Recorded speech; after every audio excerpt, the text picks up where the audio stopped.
What if God was one of us? Or at least gave us some cool stuff. This is Natural 9 105 covering Critical Role 105. Last time, Sarenrae gave Pike some goodies and a hug, and Pelor crowned a new Sun heavyweight champion in the form of Vex'ahlia.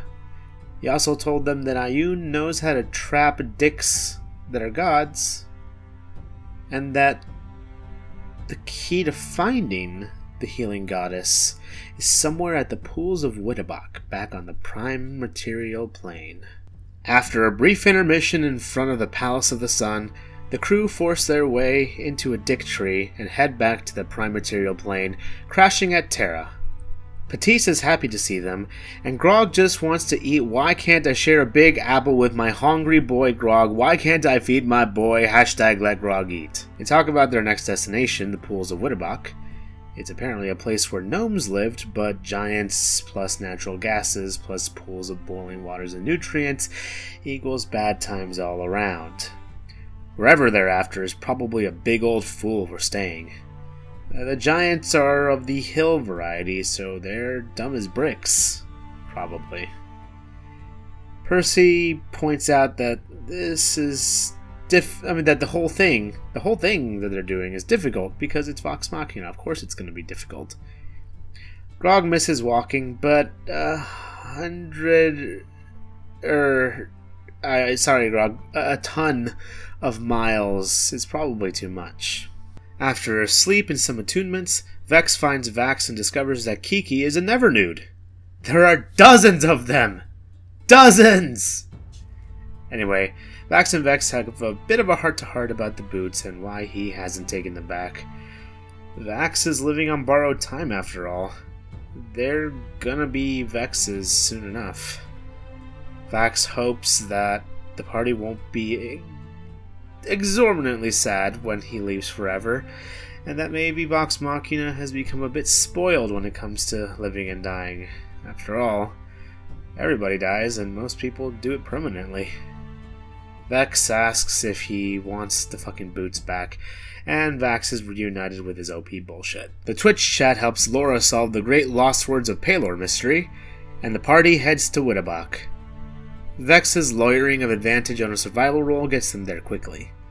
The tracker does what she does best as they search the forest, and they find a dwelling. It appears to be a bit small for Grog. Vax searches for traps, and Grog searches for naked giants. The party preps to face the worst, and Pike almost steps into a bear trap. Trinket spits on it. It's a power move. Vax is shit at finding traps now. There's a ton of them. Vax tries to see if the door has a kink to kink shame it, and then they knock on the door, and Reinhardt enters the stage. Darren DePaul, in a dapper suit as always, enters and guest stars as an old as heck gnome that asks the right questions. Are you real? I think so. You're real? Prove it. Say that you're real to my invisible frog companion. Yeah, you gotta prove it to the invisible frog. He knows everything. Then an imp slams the door on them. Scanlan plays a traditional gnome ditty to soften him up, and Sprig the gnome invites them in. Grog wonders how to get in, and Percy sincerely suggests crawling on all fours. Why does he enjoy being on all fours? The fandom has some theories, but we shall not discuss them here. Turns out that they call this guy Sprig the Obnoxious. Percy asks if there is mercury in the water, and the fourth wall, Percy's best friend, makes an appearance before promptly dying.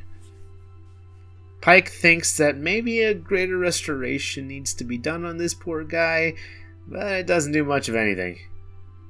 Sprig describes his old traveling party, apparently. They were similar to Vox Machina in a way. Apparently, Sprig's party was one that gave knowledge. And as a result, he has a ton of books. He's cool to let them read them in exchange for power. Grog the traitor makes an appearance, but glasses aren't enough, nor are bracers of defense. Sprig and Imp Friend decide maybe Grog is dangerous?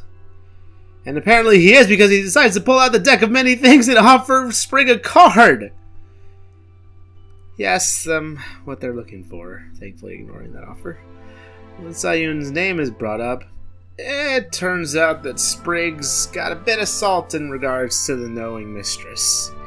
He thinks he knows more than her, somehow.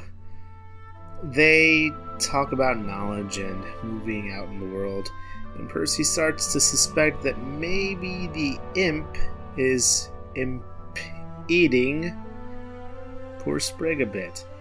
Huh? I know one person got a chuckle out of that.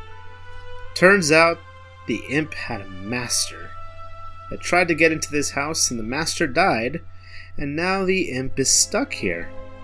It also turns out that he hates Sayun too, calling her a surly bitch who got what was coming to her. But whatever she may be, the party need her to save the world. More safety words are decided on, and Kiki's been a bit quiet. Apparently, Kiki's worst fear is becoming him. Or something like him. Because everything he said about gods and knowledge has made too much sense. He gets it. After all, he was them. He did what they did. An impromptu debate about boots breaks out, which leads to a discussion of tangible knowledge versus the divine. Percy starts trying to read books, and then a familiar voice pierces their heads, thanking them for finding Sprig. Holy shit, fucking Vecna, man! After the break, sneak attack, crossbows, bolts, oh my god! Several hit, and Sprig is down. Map time. Initiative is rolled, and Percy burns his action surge to run the fuck up and trap a guy with the manners ball. Grog rages and smacks some motherfuckers, and Vax is the usual bullshit he is, and he takes out like 65 guys. He sees more, but holy shit, he can't say shit yet. Vacation Scanlan is a unit you want to pull in the next Critical Role gotcha game, as he shrugs off some necro bullshit, and then he brings Sprig back up with a healing thingy. Sprig's hope that he has some fight in him is answered as he smashes some guy with a bookshelf. Grog shrugs off a thingy, and Vax shrugs off his own curse damage. Vex takes a shot with her Blazing Bramble, and the Necromancer rolls a nat 17 against a DC 17 Bramble shot. Thankfully, he also has a -1 strength mod, so failures all around. Kiki goes a bit crazy as she's having the anxieties again, and firestorms some guys outside, including her boyf accidentally. It's okay, she hits some fuckers and he dodges. Then she heals Sprig by shouting, "God's damn it, Sprig." Also, Kiki accidentally starts a fire that may burn Sprig's house down. Vox Machina's streak against the elderly continues. Pike heals Sprig some more, and Scambo DDs them out. He don't see the dude in the bushes though, but he does hear the giants. Pike guiding bolts as usual, and fuck some fucking guys show up. It's those fucking big guys from the Shadowfell. They break the walls down.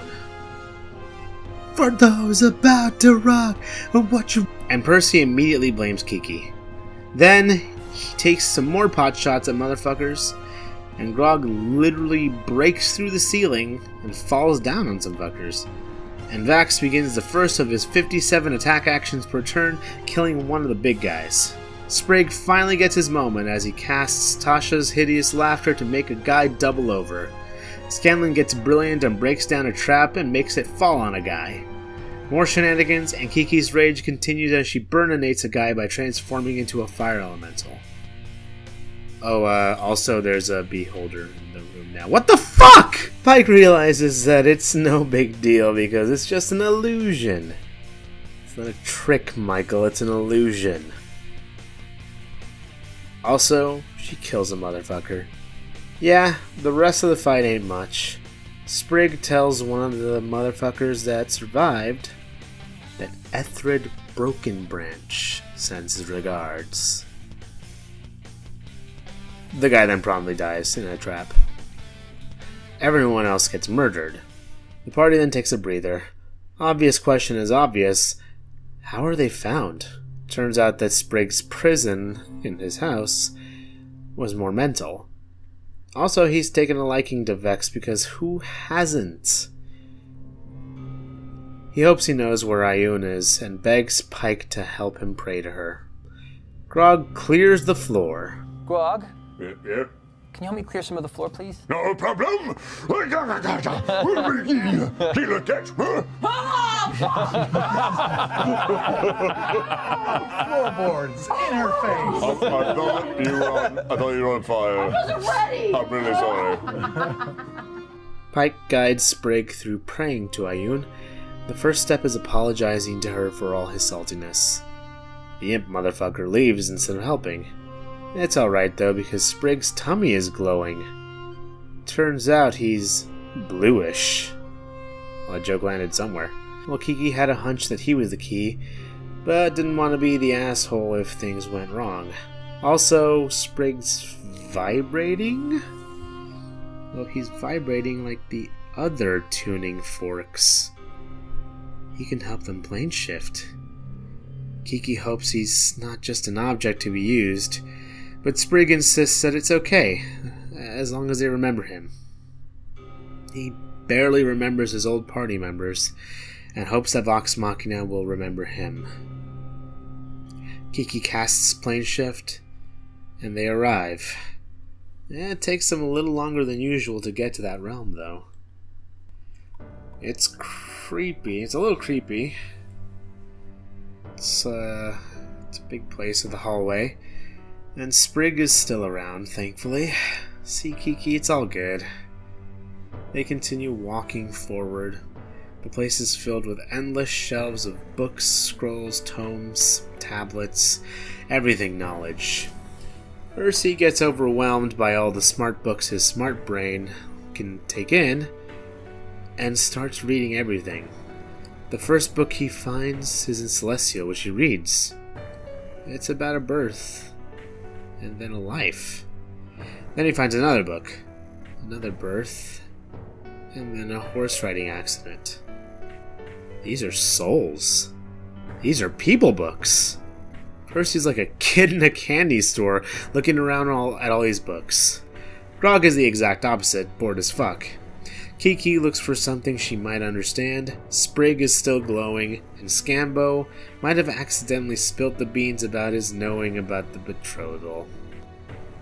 And then, in Percy's panic, he says that betrothed actually means married, as in they are actually married, they eloped, what the fucking god, fuck, what the sh-? Meanwhile, Vax and Kiki are sulking a bit.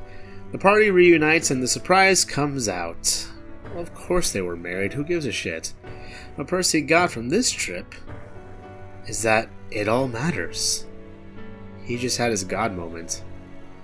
Kiki's still a bit salty about, well, everything, but as she storms off, a voice calls out. Nothing lasts forever, Percival. Shelves open to reveal a concave dome downward. There, an olive-skinned older woman appears, blue and white robes adorning her. And this is a woman of warmth. She says that she had a feeling that Vox Machina would be the ones to find her. Say hello to the goddess of knowledge, the knowing mistress herself, Ioun. The knowing mistress makes her debut. What secrets will she reveal to Vox Machina? Let me know in the comments below and be sure to like, share, and subscribe for more. Then help me prepare a wedding registry for Percy and Vex over here on Twitter.